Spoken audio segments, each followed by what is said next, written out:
بسم الله الرحمن الرحيم. السلام عليكم، مرحبا بكم. كويزين ريتاج معكم ام سلسبيل. الوصفه تاع اليوم ان شاء الله هي عصير الجزر.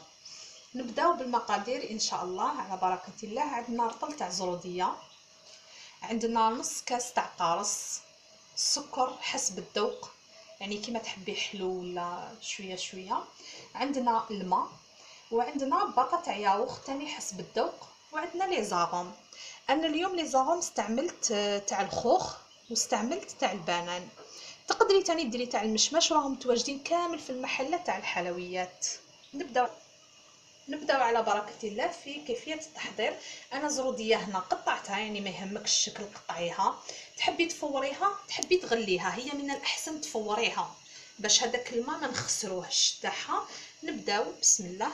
عندنا الجو تاع القارص، عندنا الباطا تاع الياغورت، قلت لكم حسب الذوق، واذا درتي كيلو ديري 2 بيض.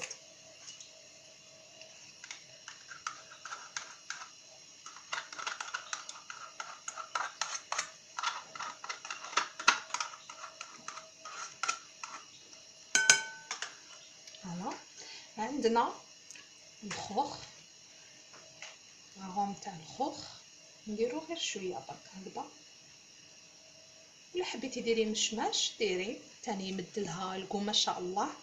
انا هنا اخترت البنان انه تاني يمدلها كو الله يبارك. ونزيدو دوكا السكر،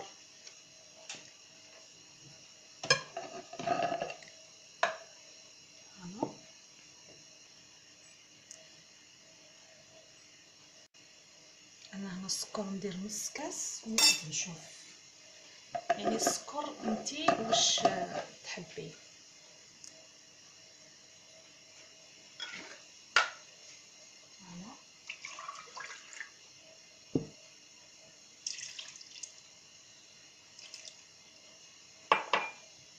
نديرو شويه ناقص ما نرحو ومن بعد نزيدو. فوالا نبداو بسم الله.